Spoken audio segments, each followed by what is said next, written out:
everyone, and welcome to the Sales Management Summit meeting. My name is Sandra, and I will be moderating today's call. Our speaker today is Julie Moorehead, Senior Director, Sales Effectiveness, DHL, presenting Onboarding and Training Update. We will turn to the presentation in just a moment, but first I want to go over the web conference instructions. Everyone is currently in mute so that the background noise does not become distracting for the other participants. To view today's presentation as the screens change live, you may go to the link that was sent to you in your reminder email. Once in there, you may click anywhere on the page. Everyone see the pop-up with the option to make a comment? Feel free to ask questions by clicking on any slide, and we'll make sure all of your questions are answered. For the newest participants in the group, it might be useful to review some of the main benefits you can take advantage of as a member at no additional charge. First are the live monthly web conference meetings, which you've already dialed into today. I hope you find these useful, and we have an excellent lineup, which you can see by going to our website's schedule page. Second, we do record all of these, so if you are traveling or stuck in another meeting, simply log in at your leisure, and the full archives of past meetings are available to you with a number of interesting topics. Third, get to know the other members. By logging in, you can see all of their profiles, and we are glad to make any introductions if wished. Fourth, if you are wrestling with any key issues or decisions, we strongly encourage you to reach out to the other members. Also, our site makes it very easy to post questions. The seniority and experience of your fellow members makes this the best possible forum to get advice from others who have probably dealt with the same issues and can give you sound advice on what worked and what did not. Fifth, we really encourage site visits. If you have not visited others' offices to have a great discussion on best practices and see their facilities, please do so. You can log in to see the other members' companies and cities, so feel free to reach out, or, as mentioned, we are happy to make introductions. Sixth, we also generate executive summaries of meetings, including the key takeaways and learning nuggets, so that you can reference them and put them right into action. Seventh, our members are very busy, so we started a service where we pick out the top 6 most interesting articles among thousands at hundreds of sites to keep you abreast and ensure you don't miss the key ones. Lastly is our Book of the Month summary that you can either read or listen to as you commute. Each month we will be selecting the most interesting book, then summarizing the ideas so within minutes you can absorb the key takeaways. There are many other benefits, of course, but I just wanted to highlight some and keep a lookout in your inbox for a number of these each month. That takes care of the housekeeping items. If you'll just give me a few moments to now pull up the speaker's presentation and introduce her. Okay, all set. Now, before I turn the call over, I would like to tell you a little bit about our speaker today. Julie Moorehead joined DHL Supply Chain in February 2015 as the Senior Director of Sales Effectiveness. In this role, Julie is responsible for supporting North American business development teams with training, coaching, leadership development, career development, awards and recognition, sales events, productivity, and overall performance. Julie serves in a global capacity by leading NA Customer for Life, Customer Experience Management, and Salesforce Efficiency for the region.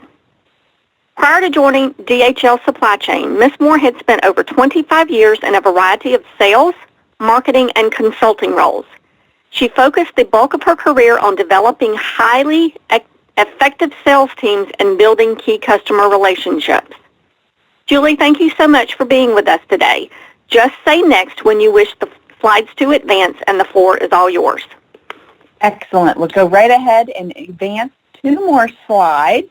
And I'll quickly give the group just a very brief overview of what DHL Supply Chain North America really focuses on. And this is really around our warehousing, transportation, and kitting operations in North America.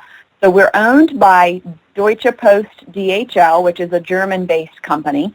But I'm primarily focused on North America, which we define as USA, Canada, and Puerto Rico. And then I'm also involved for Latin America as it relates to our sales events, like our sales conference and our incentive trip. We combine for the Americas region. But we're one of the largest contract logistics providers in the world, and that also is true within North America for DHL Supply Chain North America. Next. So what I thought I would do today is I'm going to give you a quick high-level overview of our sales environment, and then I'll primarily be focusing around our onboarding and training. I have presented to this group in the past, and so I've tried to update as well as some new things that we've added since the last time I joined all of you, and I'll hit that a little bit later in the presentation. So we do operate in a very complex sales environment here in North America. Our large transaction sizes, it's anything from about $10 million in US dollars to $100 million in total contract value. It's a highly fragmented market. We do have many competitors in this space. Most of our competitors, it can be decentralized, if you will. They're not as large as we are, but there are tons of specialty operations that can play in our space. So it's highly fragmented. Almost everything our business development or sales professionals have come across their desk is RFP'd. So they're dealing with purchasing and procurement regularly. Historically, our close rates are around 35%. So you can imagine if 1 out of every 3 closes, we have to have deal discernment, really be a strong skill set for our sales team, because they don't have a lot of capacity to chase things that we don't have an opportunity to win, especially if they can only close 1 in every 3. So they have to be very scrupulous in what they're reviewing and make sure the value propositions are there for how we can support the customer. Commercially, it's very complex, procurement-driven. The buyers are cost-focused. They're always trying to commoditize warehousing and transportation. And so they're very astute from a buyer standpoint. They do a ton of research ahead of time. And so we definitely have to have more of a consultative selling approach, which is what our sales methodology is based on. And then we do have a relatively long sales cycle. So on average, it's 6 to 18 months is what we typically will say for our sales cycle, but most of them are hitting between 12 and 18 months. It is a complex sale, highly individualized based on the customer need, and they're not just cookie cutter out of the box types of solutions. They're very customized, so it does take a long time for a deal to close. Next.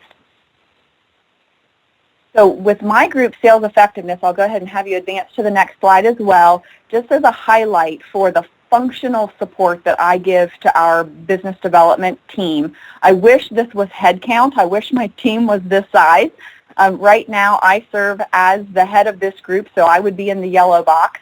And then functionally, I have an executive administrative assistant that supports everything that I do in supporting our sales team. And then I do have one director that oversees, over there on the right, the customer experience programs that we're responsible for. She supports those programs on a day-to-day basis. The rest of the functional support, that's what I do. We're just now building the sales operation arm over there on the left, really just using 2019 to start getting some pieces put together so that we can officially say, yes, this is what we're supporting, but we're playing around in those areas right now, and we are looking to hire kind of an analytic manager to help us try to pull some data forward. So, but the bulk of my time is spent in the middle with Salesforce effectiveness development, so that's really developing our sales team. And it's everything from onboarding someone from the first day they join us, carrying on their training and development throughout their career with us, focusing on recognition and motivation programs while they're here with us, looking to develop our leaders, and you'll see a new piece that we've added to our training program a little later around that leadership development. And then we're always looking at processes and productivity. How can we help ensure that our team has the most efficient and effective skills to be as efficient and effective as they possibly can be, and the tools that they need to do so. And then, of course, our events. That ranges from anything from a leadership meeting to our national sales conference, which is for Latin America and North America. We typically host that in March or April, so that's coming up. And then in addition to that meeting, we also hold an incentive trip where the BD team can earn over the calendar year an all-expense-paid trip for them and their guests to a very nice location. So we just got back from Montego Bay, Jamaica 2 weeks ago, and that was definitely a highlight for many of our earners based on their 2018 performance. So in the nutshell, that's kind of my world. The customer experience is really about bringing forward the voice of the customer, making sure that we are building programs and building strong relationships so that we can continue to be viewed as a strategic partner versus just a commodity provider. Go ahead and go next. So when I joined in 2015, one of my first assignments was we needed to create an onboarding program for business development. There wasn't anything that was uniformly provided depending on which industry sector the teams were working with. And so I held a sales leader workshop, and that was one of the biggest needs they identified was we needed to be able to transition more internal candidates into business development. That was a desire that we had. We also heard consistent feedback from internal candidates that the transition into business development was a little bit ambiguous and it was a high risk for them. So they were leaving a job that maybe they were really outperforming in and enjoying and very good at, and there wasn't a lot of structure put in place for getting someone set up for success to step into business development. The onboarding process going forward also was we were going to need to be able to have a rich blend of learning and application, right along with being able to measure it and have some check steps along the way to ensure the candidates were doing the right types of activities to be successful with the company and within a business development role. And then long term, we also needed it to be a robust and progressive career development track for career-long professionals, because not only were we having some new hires come in, but we also have a relatively long-tenured veteran team within business development as well, and we needed to put some attention around their career development in addition to getting someone new started on the right foot. Next slide. In addition to the feedback from the leaders, I also did interviews with 45 members of the business development team that we had at the time. And consistently and resoundingly, a majority of the folks said, we need a consistent onboarding approach. A huge percentage, at 87%, said we need a roadmap for training and development. We wanted to hear best practices and lessons learned from those who'd walked the path ahead. We need to be prescriptive with how we engage customers, so kind of those milestones that we can track and make sure the activities that they're doing are setting them up for success. And again, those milestones and how we're measuring that they're on track, we really needed to have that. It was kind of a sink or swim mentality prior to this, and so this was really valuable feedback for us as we started to put together what this program was going to look like. Next slide. So the scope of this project that we worked on, we wanted a world-class business development onboarding process. We developed a specific BD training and development pathway that really did lay out from day one all the way through 5+ years for our veterans, so it encompassed both ends of the spectrum. We wanted it also to lay foundational elements to create kind of that quantitative test along the way to make sure that our candidates they did have the aptitude and the competencies to be successful in sales with DHL. So our key objectives were we wanted to align on milestones and the performance expectations and how long we thought it should take for some of these stages. We wanted to develop a compelling experience that it really did become an attraction tool for our internal candidates to transfer into business development. We wanted it also to act as a recruiting tool, by showcasing a plan and a process for success, and we've definitely seen that come to fruition. Create a solid platform for success and allow a very swift ramp-up, as well as provide a foundation for ongoing learning and development, because that truly is part of our culture. And then we wanted to define, document, and build measurement testing along the way. Next. So in addition to what we wanted to put forward from an onboarding standpoint and a development standpoint, we also hold our business development team accountable to Salesforce effective competencies, so sales competencies. And so everything that we do, whether it be an introductory training or a little bit more developed from a skill set standpoint that could be topic specific, we try to tie back all of our training and development activities back to the sales competencies, because these are some of the things that people are being held accountable to for their yearly performance reviews. So things around selling and influencing, the ability to develop commercially viable and innovative solutions is important to our long-term success. Building and maintaining customer relationships is critical. Working across the business, it is a team sell. So because of the complexity of our solutions, the business development professional can't sell individually. They have to have a team involved, a team of engineers, process engineers, and a host of folks that are involved behind the scenes in the selling of the opportunity. So they have to be able to work across the business. And then strategic thinking and customer targeting. So, we definitely have a blend of hunters and farmers from a sales approach standpoint, but, a huge percentage of our growth every year comes from existing customers. So we have to be strategic. We have to know, if we are going to target brand new customers, there needs to be a pretty good amount of research done to make sure we have a good fit, because our resources are scarce.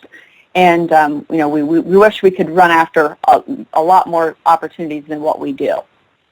Next. So at a very high level, this is kind of a 20,000-foot view of the program that we built. We call it Steps for Success. And really from that 0 to 18 months, it's all about onboarding and introducing a lot of things DHL related to the individuals that are joining the business development team. When they're in their 18-month to 36-month window of time with us, we really start to harness specific skill development beyond just the basics of how we sell here. And then 36 plus, on up to 60 months and even beyond, then we start to look at ways that we can create subject matter expertise with some of our veteran team. They really have developed a mastery of what makes a business development professional successful here at DHL. So a lot of times they'll become resident experts on certain product lines or solutions that we offer, and they'll have additional support, whether it be direct responsibility for other employees underneath their umbrella, mentoring, and even onboarding within their own industry sector group. So any number of additional assignments and responsibilities can be added from a career development standpoint for those veterans who have been in play over 3 years and beyond. Next. And then this is a little bit deeper dive underneath that 20,000-foot view of Steps for Success. This is the blueprint and how we bring forward the training. So from an onboarding and application standpoint, we do have a new hire booklet. I really expected it was going to remain digital, but we do have a very geographically diverse group. They're located all over the country within the U.S. as well as up into Canada, and they really requested that we have something printed out for them to use. So we do have a physical printed new hire booklet that they use that steps them through on a time-bound fashion, all of the things they should be doing to get up to speed. And one of the things that has worked really well for us is each month I host a call similar to this call, actually, that is for our community of new hires. And I will bring on different internal guest speakers for them. I'll bring on veteran business development professionals to share best practices and tips and tricks for navigating internally and what they've found really fast-tracked their own success. And it allows, it's a safe environment for that group of new hires to ask questions of each other. Sometimes, they may feel like, I would be too embarrassed to ask my vice president of business development, that particular question, but it's a kind of a safe environment where I'm an objective facilitator, and we can open up the dialogue, and they tend to help each other as much as any of the guest speakers help them as well. But then any number of different tasks and things fall underneath how we get them up to date and onboarded. And then it just continues over into the skill development and the subject matter expertise. We definitely leverage webinars and e-learning simply because they are geographically dispersed. But anytime we can, if it makes sense, we like to have classroom sessions as well.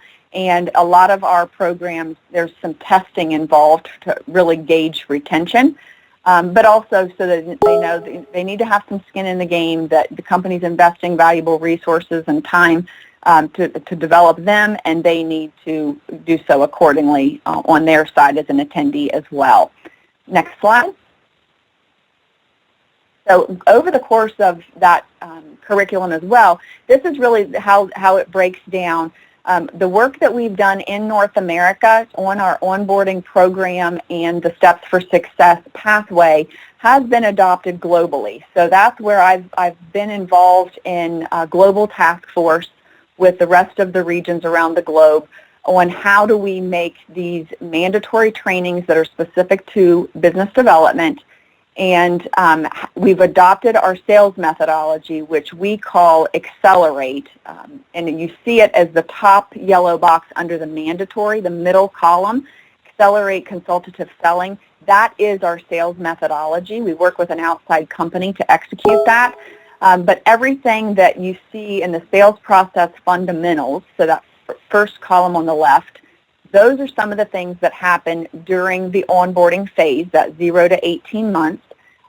But also, as we develop the sales skills specifically and their business expertise, we start to put a lot of things in motion for them as well. So anything in the yellow boxes is what we have agreed as an organization that it's globally consistent. So the same session you get in North America, you would get in Asia Pacific or United Kingdom, any other region that we operate in, and we are completely global. All of those are globally consistent. The gray box of negotiation skills, that's an example of something that we're saying that we all globally agree we need it, but it can be region specific. So cultural applications kind of come into play around how does the culture of that country or that region come into play when you're negotiating. So we do have some opportunities for flexibility and dialing up some key focus areas from a region standpoint. And then the white boxes off to the right-hand side under optional, those are still being developed. So those are things that we actually do in North America already, but not all of the regions are actively participating or actively offering those sections. So that's why they're called out separately. But it is important to our business that we try to be as globally standardized as we can because our customers see us as one DHL. So if they have operations in Singapore and they're wanting to come into the United States, they expect the sales professionals be the same type of sales professionals regardless of region. So we definitely need some consistency. Next. So overall, from a sales effectiveness standpoint, we definitely want to make the whole process of onboarding and developing within business development simpler and more effective. Some of the key tenets that we continue to gauge our own performance on is, we need to tighten the linkages across our entire business. We want to create a strategy around onboarding, training, and development. It needs to be intentional. We want to build a comprehensive career-long training protocol. We want to institutionalize key programs, so the pursuit process, the sales process, how we survey our customers, how we maintain customer relationships around account management, and other processes as well. We want to provide coaching for our identified high achievers. We want to implement remedial help. If we have someone who's an underperforming associate, clearly we want to help develop them or help them develop out of BD if it's just not the right career fit for them, but they could fit someplace else in the business. We work very hard to look at that performance development plan, and the leadership group is very proactive in identifying who needs some remedial help or who, just is really a rock star that we want to continue to develop on the other end of the spectrum as well. And then develop sales leader coaching for performance so that the leaders are holding their teams accountable to those sales processes, their sales targets, etc. And that's really, that last bullet there is what we developed in 2018 to launch a pilot within North America, is really around how are we teaching our leaders to coach their teams to all of these processes that we're holding, as key strategy pieces for us. How are we holding them? How are we teaching them to coach to those processes? And how are we holding them accountable? So we'll get more into that here in just a second. Next. So the challenge that we have, so Strategy 2020 is what we've been operating on for the last 5 years. At our sales conference, which will be coming up in about 6 weeks, we will be launching Strategy 2025. But because that's, super secret right now, I'm still focusing around talking about Strategy 2020. And our goal was to double our gross profit by 2020, and that can be achieved through expanding our products and services. Obviously, we've got to globally standardize our processes and a simplified and consistent organization. So that's what's been worked on globally for the last 5 years. We know in order to double our gross profit, we simply can't just cut or save our way there. We wish we could just throw heads at it, but doubling the team is not going to get us there. It's going to require fewer, much larger deals with longer contract terms. So we need fewer, bigger deals that are for a longer period of time is really how you kind of cut to the chase, quite honestly. And we knew that more of the same type of behavior would deliver more of the same results and we'd still have a gap. So we couldn't leave things status quo. That's why we've been really harnessing and honing in on this onboarding and training program. And we knew that we can't just rest on our laurels. We've got to continue to leave no stone unturned of how we increase the productivity and efficiency of the current sales team. Next. One of the ways that we still, as of the last time I spoke to you, we had not talked about this sales leader coaching for performance publicly at that time. So again, this is what we worked on in 2018. I'll show you the next slide, please. And one of the things that we felt very important would be a key theme as we developed this program was coaching should be intentional, not intuitive. And we think that's just like the sales and relationship management as well. We needed to be intentional about it, not just leaving it up to someone's gut instinct if they needed to coach one of their performers or not. We wanted to be a little bit more prescriptive so that it truly did support all of the investments in programs and training curriculums that had been really put forward in the last 8 years. We really needed to dial into this. Next. So there were 4 key pillars that we built our coaching for sales leader performance training around. And one was managing process. So things like our accelerate, that's our sales process, our opportunity to delivery. So that's how does something come in the pipeline as a potential opportunity all the way to it's a go live with an operations that we bring up to speed, as well as leveraging Salesforce.com as our customer relationship management tool. Top right is deal discernment and coaching pursuits. So again, customer and pipeline segmentation. We started to bring forward a lot of data analytics last year, and we needed to not only instruct our business development leadership on how to leverage it, but what does it mean?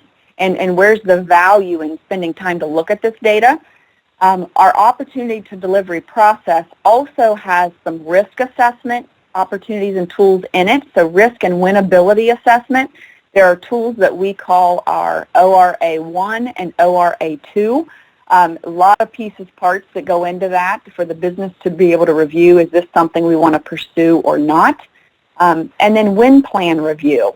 So really understanding what's the strategic rationale, what are the differentiators for this potential opportunity, who's involved from a relationship mapping, but we have a very prescriptive process that the business development professional goes through to put together their strategy to really kind of generate that internal support to move something forward. Bottom left is assessing talent and coaching individual performance. So we have an indicator that we call RODI, and it's return on development investment. This went right along with our segmentation tools from a data analytics standpoint. And so we now know, and I track this on a weekly basis for our entire sales team, but we have an opportunity to understand what is the contribution someone is bringing to our business from a sales standpoint based on the amount of investment we've put into that person's development.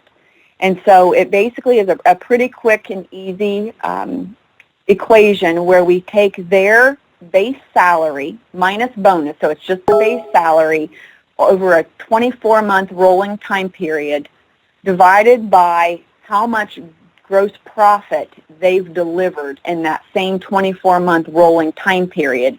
It gives us a factor, and then we are able to tell who is performing at an A level, a B level, all the way to D. And then we also have a separate category for new hires because obviously it's not fair to dump them into the veteran pool and compare their startup performance. So we definitely are using data to help us drive decisions.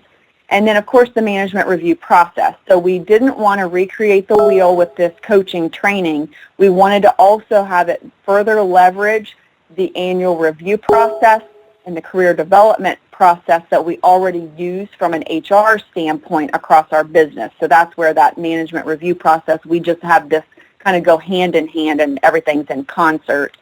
Same applies for the career planning and the development of individual contributors.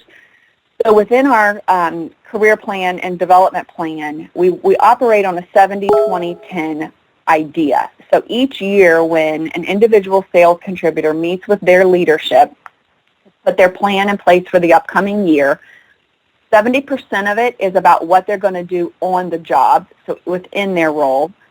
20% is near the job, so it's somehow related to their career, but it doesn't necessarily have to be in their day-to-day responsibilities.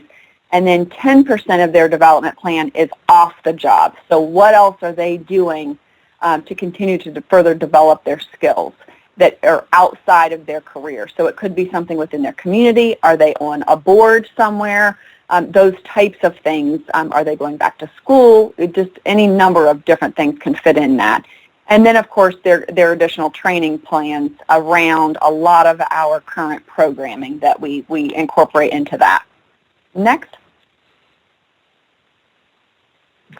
So the way that this first pilot program worked, if you start on the top right under Conduct Regional Programs, the idea was that we want this to go global, but we piloted this within North America during 2018. We kick off each regional program with a live webinar to kind of set the pace and set the tone for what's to come. We then conduct a 2-day Sales Leader Coaching for Success workshop. So that was an in-person, it was a pretty big time commitment. Everyone traveled in, and it was 2 full days. Then we also support the development of each manager with individual coaching from the external company that we use. So they went through the 2 days, and then they had about 3 to 4 months where once a month they had individual coaching from the outside firm around their own development. We also conducted 2 live webinars to continue to drive accountability and create that team learning and best practice sharing based off of what they learned in the 2-day session and the lessons learned during their one-on-one coaching opportunities. We just had the wrap-up to the program for the live webinar. We just physically did that last week. So this whole process has just been completed for North America, and we now are expanding globally. So 2019, we'll be rolling this program forward into Asia Pacific as a region, as well as United Kingdom and Ireland, and then we'll be moving into the rest of Europe in 2020. So again, we've kind of followed this cycle all the way around once as the pilot for North America. We also are expanding it within the next 6 weeks into our Latin American counterparts as well. Next.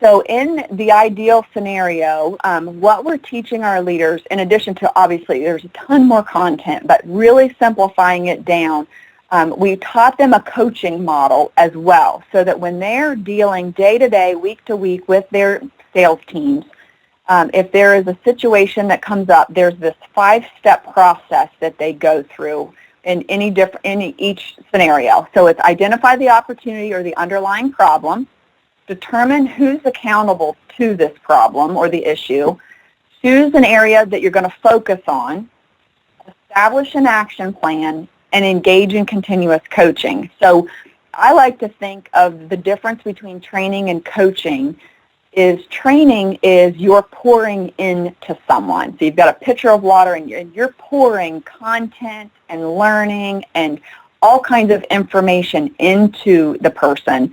But coaching, you're pulling things out of them. So a lot of times you want them to come up with their own solutions. A lot of times they're coming to their leaders looking to be told what to do or told how to solve it, and it's not helping to empower and engage them. It's helping to enable that behavior if we keep telling them the answers. So coaching is really about jointly, along with them, helping them to understand the accountability, what they're going to focus on in the immediate short term, and they come up with the action plan. And then over the course of the next short-term period of time, the leader is engaging in a continuous coaching dialogue with that person against the action plan that that individual contributor created themselves. So again, it's kind of a cyclical approach, even though we've got it laid out here on a road. But it just constantly repeats as you have different coaching conversations with different members of your team. Next. So overall, our conclusion is that, it is really, the culture is as important as our strategy as anything else. And so we have to invest in creating an organizational culture of learning. We have to develop and commit to a 3 to 5 year progressive training plan. So we want everything to build off of each other so that it's not a one and done and you're on to a new topic of the month. It's really about how does all this fit together and make more sense collectively versus individually. We want to invest in developing our sales leaders and hold them accountable to the processes that we've all agreed upon. We want to align with organizational strategies, and obviously we have to adjust as the business mandates. We want to be customer-centric, so we definitely need to use the voice of the customer to chart our course. Because if what we're doing isn't relevant to how we're servicing or what we can do to help be more strategic partners with our customers, then why are we doing it? We need to use data and analytics to point people in the right direction, and we're just getting our toes wet. I wish we could say, we have this huge data lake and we're mining data and we're doing all these great things with it. We're really just getting started, but the sky's the limit with what we can do there. And so that's definitely an area, and why you saw in my sales effectiveness org chart from the function standpoint, the sales operation arm that we want to continue to develop, and data and analytics are a key driver of that. And at all costs, we need to keep it simple and we need to stay focused, because we know day to day there's so many bright, shiny objects that we can get pulled away from and get our focus turned on something else.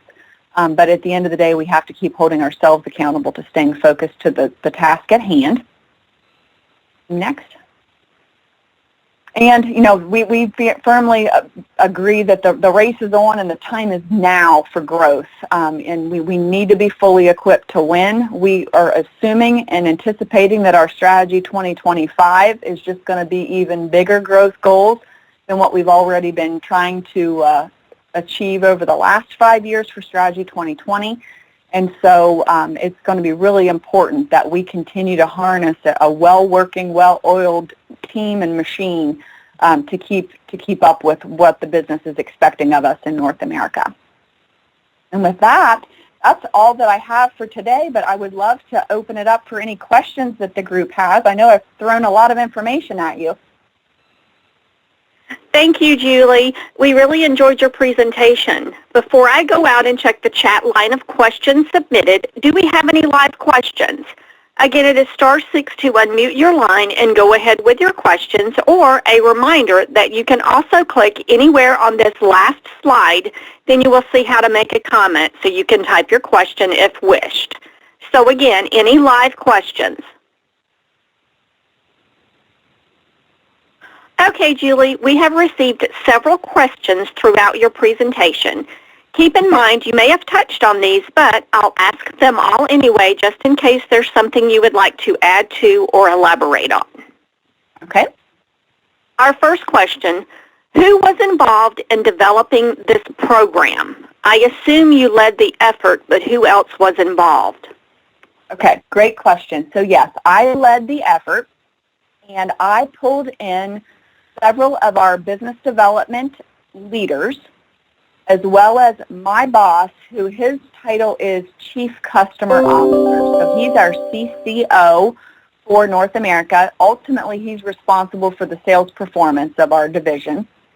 He was involved, a couple of the business development leaders, and then I also involved some of our current business development team members, the sales team, for feedback. So again, really wanting to make sure, just like we would be telling our or coaching our sales team to have the voice of their customer in mind, I do the same thing internally, where that business development team is my customer internally.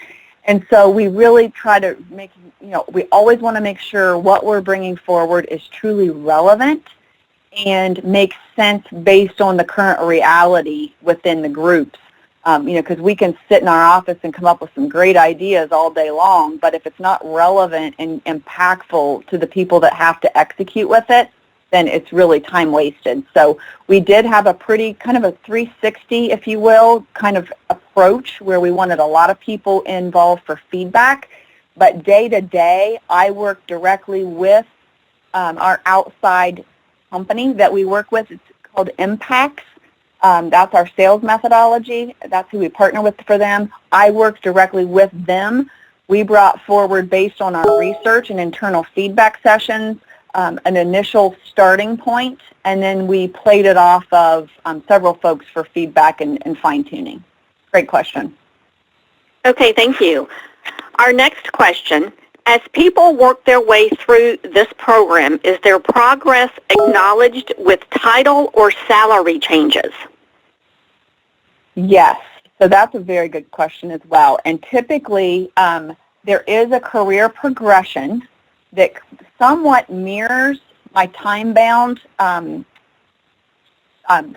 that I showed you, kind of that 0 to 18, 18 to 36, and 36 plus time period, that we have 4 levels within a business development function outside of the leader of the group. So there's a business development analyst, a business development manager, a BD director, and then a senior director of BD. Those are the 4 career ladder moves that someone can make within business development, as well as there's always upside, quite honestly, within their incentive plans. So yes, their base salary would have adjustments made if they're promoted with the title, but it is open earning potential for them with their annual incentive program and their bonus opportunities. So the idea is that the more they're refining their skills, the better, more productive they are at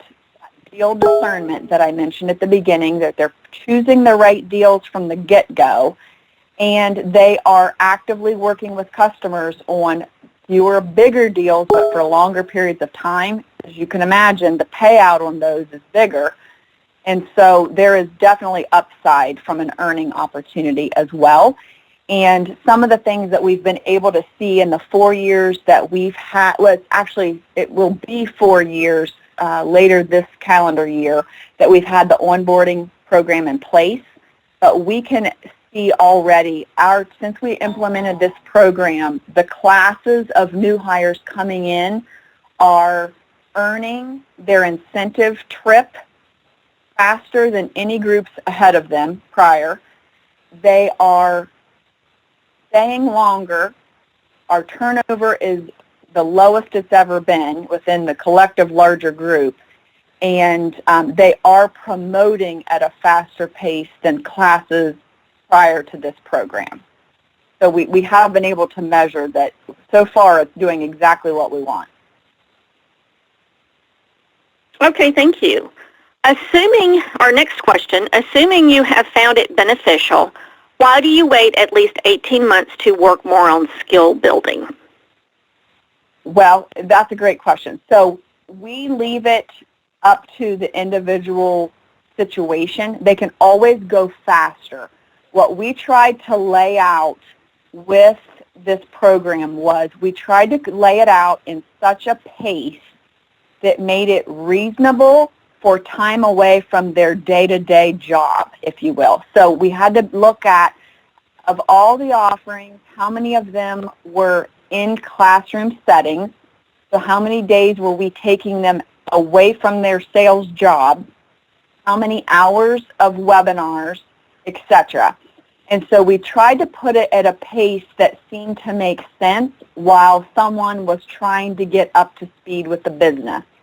But there is no true cookie cutter that makes sense for all the scenarios. So we had to assume a very, what I like to call very vanilla mix, where at the worst case, it's someone brand new to DHL and brand new to sales. We mapped it out, and then depending on what the situation is, we could have someone that has been part of DHL for a number of years and an engineering opportunity or an operations of ours, so they can jumpstart that 0 to 18 months, because a lot of that is learning the business, learning who's who in the zoo, you know, how to navigate internally, a lot of that elementary stuff that someone would need to learn our organization. They fast track right through that. So this is just an idea to map it all out, but most of the time they're going far faster than what that timing says. Okay, thank you. Our next question is two-part. How long do you hang on to new hires who don't look like they will bloom in the garden? Do you have a track that does not lead to advanced development and specialization, or do you wash them out of the system? Those are great questions. So we typically, with a new hire, we give them 18 to 24 months to really prove out, are they carrying the aptitude and skill set to be successful long-term in sales. Now, there are a number of different milestones that we are monitoring for that person along the way. Part of it's baked into their onboarding checklist within the onboarding program. Part of it truly then comes into their sales performance. So it's kind of a two-track, two parallel paths kind of approach. And we have what we call customer engagement milestones that we've also layered in with their onboarding, so that it breaks it down to types of tasks and activities that coordinate with our sales methodology, but that map it out for them. So by 90 days, you should have done X, Y, and Z. And part of that could be you're attending customer presentations or customer calls with one of the senior directors in your sector. You are uploading all of your customer contacts into Salesforce.com. Like, it's pretty darn prescriptive. And so there's not a lot of question as we move through the onboarding process. Their direct supervisor knows kind of the real hands-on activities they're doing or should be doing by certain timing. But part of what I shared in our measurement, that RODI, the return on development investment, that's what I'm measuring. Every single week I'm reviewing any opportunities within Salesforce.com that have already gone to a verbal status or have switched to gain. And I'm tracking what does their pipeline look like. So we could have a pretty good snapshot 6 months in, 9 months in, 12, 18 months in of someone's performance and the strength, breadth, and depth of their pipeline. And in the instance that we would have someone who, for lack, not for lack of trying, but they're just not going to be well suited, then it just depends also on were they an internal transfer that came out of, an engineering role, stepped into this, had some partial success, but is just not getting the traction they need. There is any number of reasons why they might be able to step back into their previous life, or that they're, because it's not that they're doing a bad job, it's just they're not well suited for the job at hand.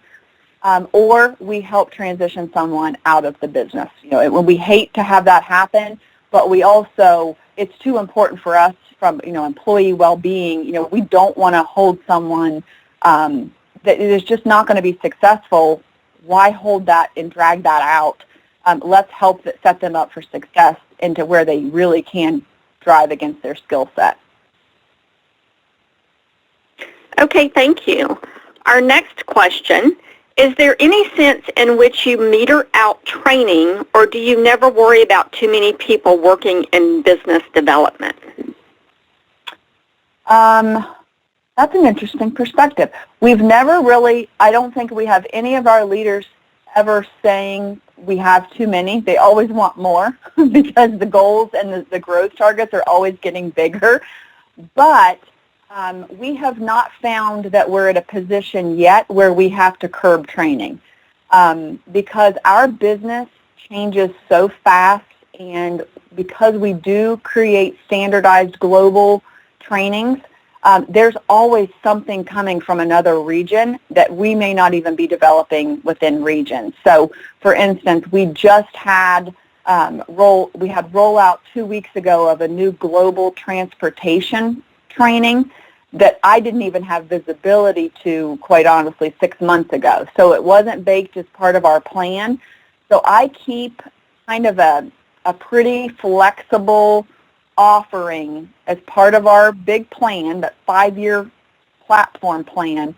There's always room for newness because we also have to have that flexibility for what's trending, right? So, for instance, 2 years ago, we quickly identified, based on feedback from our current team, that dealing with procurement was becoming a huge issue. They didn't know how to navigate around it, and we needed to do something pretty quickly. So I jumped in and leveraged a contact we had within higher learning. We partnered with Auburn University because they are experts in supply chain, we did Auburn for an e-com. So handling e-commerce, the growth of e-commerce was also the second trending topic that same year that we knew we needed to do something quickly. So we partnered with Auburn for e-com training, and we partnered with North Carolina State University for procurement training. And it allowed us to quickly bring forward something fresh, new, and timely that we really needed to have kind of, here's our thought process, here's how we're choosing to handle this. Now, it all had to tie back to those sales competencies. So I had to get, those professors that were partnering with us, we had to do kind of a quick hit with them on background of what sales competencies we're holding this team accountable to, as well as get them up to speed with our sales methodology so that we were singing in concert, with what we're holding them accountable to on a day-to-day basis. But we did have to allow for flexibility. So because of the speed of change that we're experiencing within our larger supply chain industry, we have not had to curb the training. I wish we could slow things down, quite honestly, because I'm only one person and trying to keep up with all of it from a capacity standpoint. But we haven't had to curb it yet. Okay, thank you. And then our last question, who does this training? So there's any number of situations where I could be doing some of the training. Anything related to our sales methodology, we leverage an outside facilitator to do. So we do pay, we invest heavily in our sales methodology. Quite honestly, we view it culturally as a strategic advantage, and so we do spend a lot of money globally on leveraging this outside firm for our sales methodology. So they typically will have outside facilitators come in to do those trainings. For instance, we did partner with North Carolina State and Auburn. We had them come in and co-facilitate with me and some of our leaders. so that they could be the resident experts as we brought it forward. We made things relevant, and then they added the expertise with the industry and the trending information. And then there are some of our courses where it's part of the career development plan for some of those veterans where they're interested in kind of a train-the-trainer approach. So, for instance, next week we have 2 sessions of what we call our sales foundation training that I have 3 business development professionals. They're all 3 senior directors with their own sales targets, but they have been certified and gone through Train the Trainer. They're my co-facilitators, so they teach the classes right along with me. So it's a mix of internal, external, and just depending on which area of expertise we need to bring in. All right, Julie, I think we have covered everyone's questions. Do you have any final thoughts or words of wisdom you would like to share with the listeners before we end our summit today? I think my biggest words of wisdom, I don't know that I'd call them words of wisdom, but maybe lessons learned is don't be afraid to just start somewhere. If I had waited until I had that whole plan put in place before I launched it, I'd still be working on it. Don't be afraid to just do as much research as you can, get as much feedback as you can, and go forward with something, knowing that you might need to tweak along the way or that you'll add things to it as the business dictates. But don't get alarmed at how big something has to be in order to bring it forward. Just get started and keep working on it as you go. Julie, simply wonderful thoughts. On behalf of all of the executives on the line, I would like to thank you for sharing such powerful ideas and key thoughts with us today. Your involvement and dedication to our profession sets a high benchmark for others to follow. For all of the participants on today's call, thank you for your continued membership and insightful questions for today's speaker. The meeting is now officially concluded. Julie, thank you so much again, and everyone have a great day. Thanks, you too.